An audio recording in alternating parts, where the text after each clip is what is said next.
This weekend on the original Rochester Press Box. I'm Dan Fetes for the Vision High School Sports Beat. When you can't hit in the MLB, you change your name. And I'm John DiTullio. I'll tell you about maybe the dumbest idea I've ever heard. And I'm Mike Catalana. It has nothing to do with that, but John and I really disagree. And I'm Bill Pucko. Are the Red Sox the new Yankees? Join us this weekend on the original Rochester Press Box.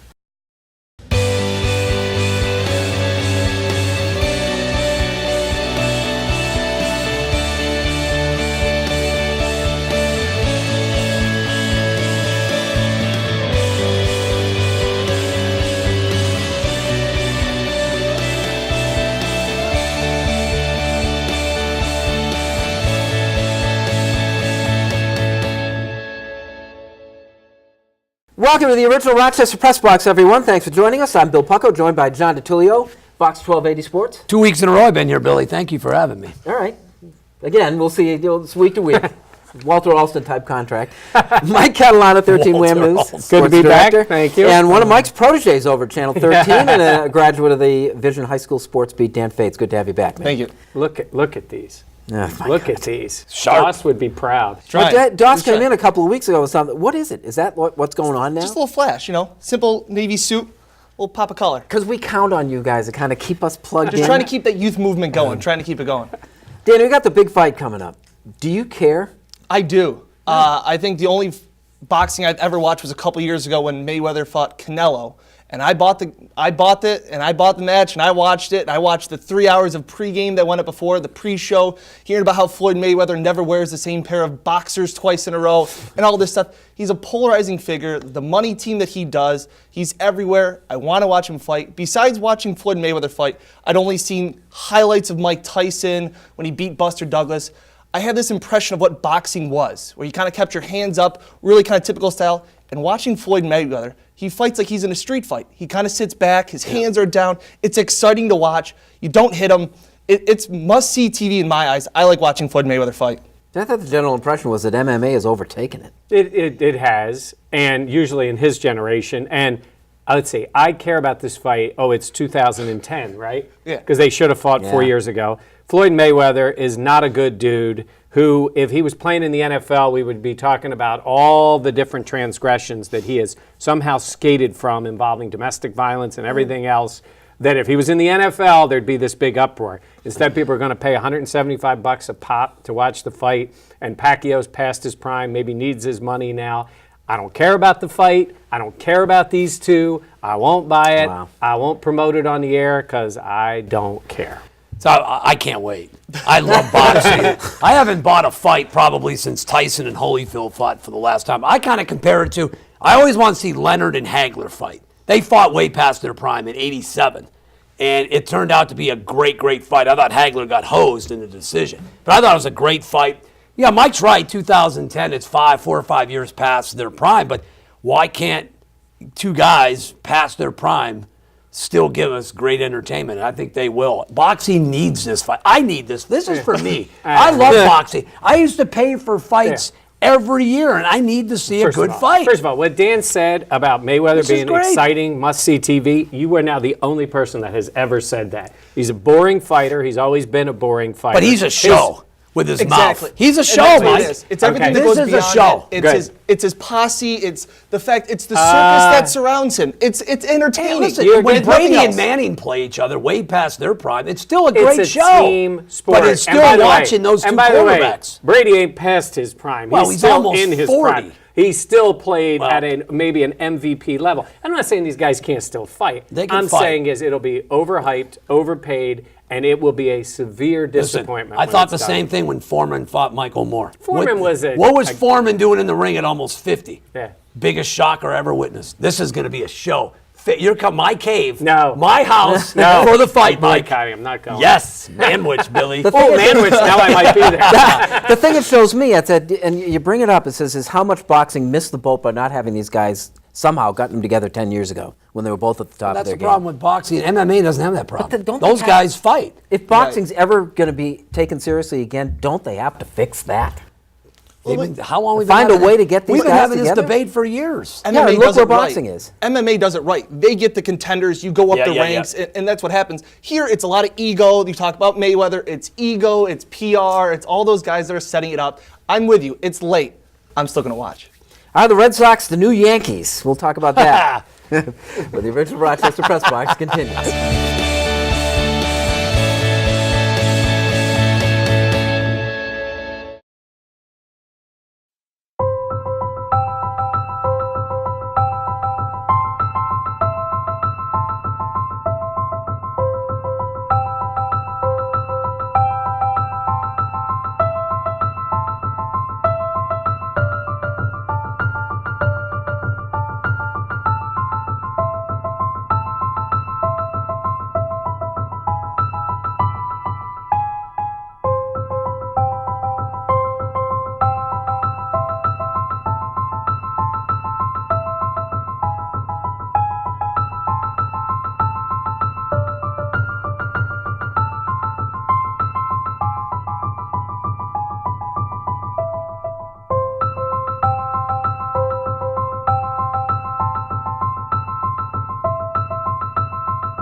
Welcome back to the original Rochester Press Box. John, you laughed the loudest, so I guess I'll give it to you first. Well- the Red Sox are the new Yankees. Yeah, I mean, Red Sox fans have to come to grips that they have money and they love to spend it. They always used to wag the finger at the Yankees. You know, look out for the little guy. Watch out for the small guy. Well, the Red Sox are doing exactly what the Yankees did for years.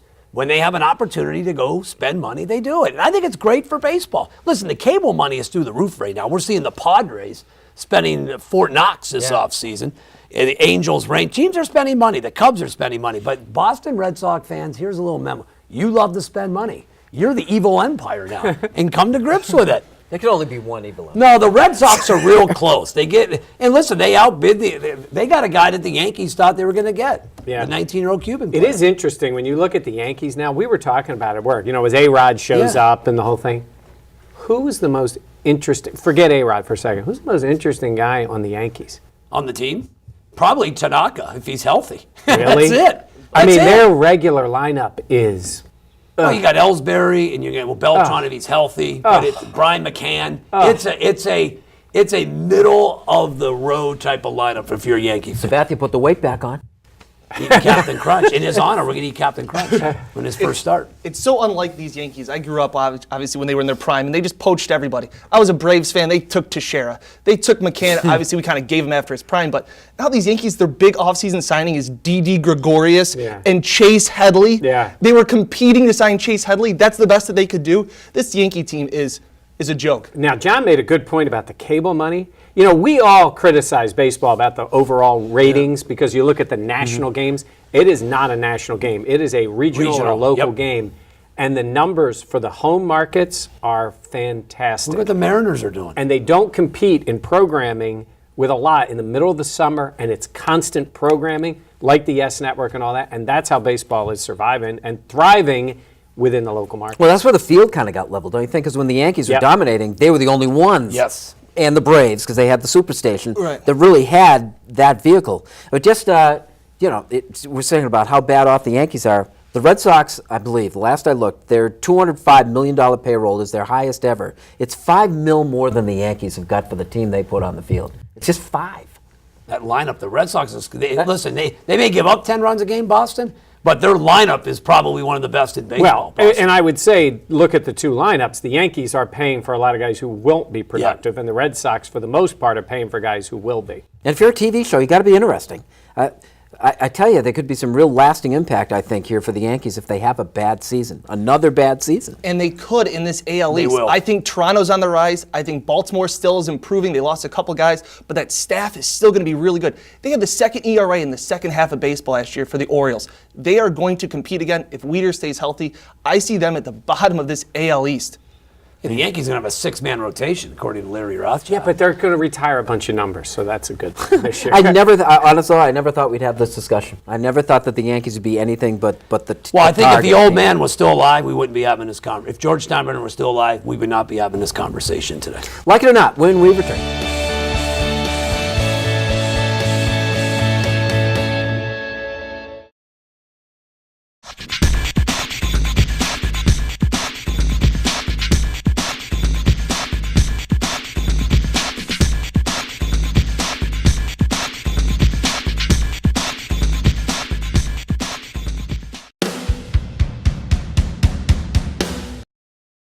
Welcome back to the original Rochester Press Box. Like it or not, John Michael Sam, Dancing with the Stars. Why not? If he wants to dance, I mean, listen, if he wants to dance on that show, then so be it. There's a song now, isn't there a song? People are knocking him. How about his career? Well, I don't know. It's up to that's Michael Sam's decision.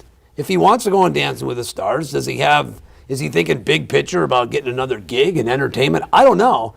But I don't know why everyone's upset. It doesn't bother me if he's on that show. I don't even watch the show. So I don't know why people are upset that Michael Sam went on Dancing with the Stars. What about his NFL career?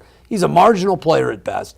Cowboys picked him up, cut him. Nobody else wants him or is even giving a look at him. Why not? Go on Dancing with the Stars. I don't care. 7th round draft picks. Who 2 cares? years Why in do are people still playing in upset? the I'm NFL. all for. I think it's great for him. Let him Yeah. go ahead and do it. He's proven to be at best would be marginally. Couldn't stay on a couple of rosters. Again, if Tim Tebow was on there, right? I mean, he's not playing anymore either. Sure. I mean, he had a little more time in the league, obviously, but let him go ahead, and I hope he does well. Good for him. I think we don't want him to be a spectacle because we like the idea of the way society was being advanced with a professional football player. But we said the same thing, and I think we all kind of agreed when we talked about it. What will really make a difference, especially in pro football, is when it is a prominent star player, a guy that the team can't do without, who comes out. Michael Sam, again, is like the guy for the Nets.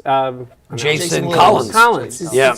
In league circles, he's a nobody. Yeah. In football circles, Michael Sam is just a nobody, and it'll take that. Danny, we're a year into this. Are you surprised that hasn't happened yet, that there hasn't been a second Michael Sam or like Catalana says, a more higher profile guy? Maybe a little bit. I think we wanted that guy that we talked about when Michael Sam came out. It was a big deal, but it'd be a bigger deal when it was a star. We needed that star to come out to really kind of bridge that gap and kind of get over the edge. Hasn't happened yet. I don't know if Michael Sam did enough to advance it, and I mean that in the most respect possible. Still a ways to go. We've gone past the trading deadline. Like it or not, the NBA playoffs coming up. Oh, I think they're going to be good. It is the Bulls, to me, it's so interesting with the whole Derrick Rose thing and him going out with an injury, because I find that the West is going to be compelling because anybody can beat anybody. And I think there's so many possibilities in the West. But I think it's all shaping up that LeBron's going back to the finals again. I think he's got that Cleveland team playing much better. I think it's become his team. I think that couple of weeks off he took early in the season when things were that bad rejuvenated him a little bit. I think he's playing great. I'm rooting for him to make the finals again. I think they're the best team. I would love to see them play against Golden State in the championship, which would be great. But, I thought the Bulls were that team with Rose healthy. They could have really competed with them. We'll see if it's the Hawks or the Wizards in the East, but I think he's going back. So I like the playoffs. It's a lock. With Rose hurt now, I don't fear That's like the Atlanta. final shooter drive. Atlanta or Toronto, no way. I love this roster they put together. Yeah, and like I said, and that was the knock against Cleveland before, was that the guys they picked up were Mo Williams and Shaq and Antoine Jamison when LeBron was there before. They went out and got Timothy Mozgov, J.R. Smith, Shumpert to help the defense, to help the offense. That team was put together right, and they are clicking. See, I can't tell you anything about them, but you met Atlanta and Toronto. Boy, I would like to see those teams do well. They're having great regular seasons. Why can't they compete? Because they don't have LeBron.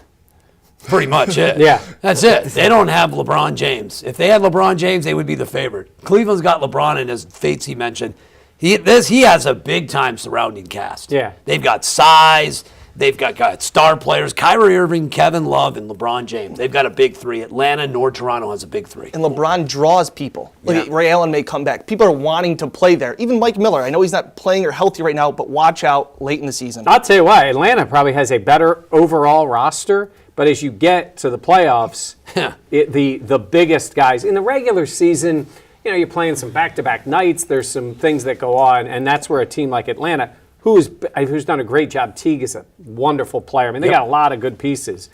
But LeBron is LeBron, and I think that's why they're going to the finals. This is all these teams, like in all these sports, it seems like to be built for the regular season and to succeed in the postseason, it's in baseball, football, basketball, hockey. It's entirely different. People in Cleveland, I can't wait. We saw the Red Sox, White Sox get a World Series. The city of Cleveland, though, made Trump what the White Sox and what the Red Sox went through. Who would feel bad about that? Can't. Nobody. You can't. Unfinished business when we return.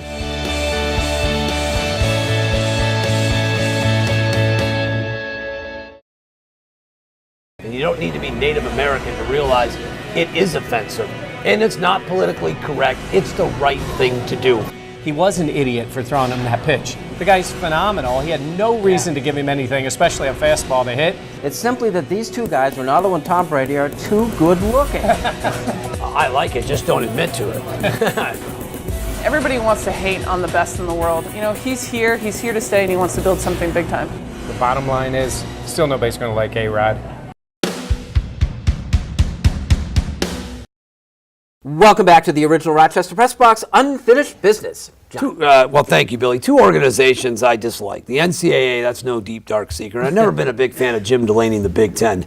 Now their latest revelation, or other big idea they want to have, or at least suggesting, is that freshmen would be ruled ineligible. I don't know, what year is it, 1965? I mean, that rule was abolished years ago. Now let's take football, for instance. You get a kid for 3 years. You're going to make him ineligible for one, so you get 2 years on a campus before he then goes off to the NFL if he chooses to.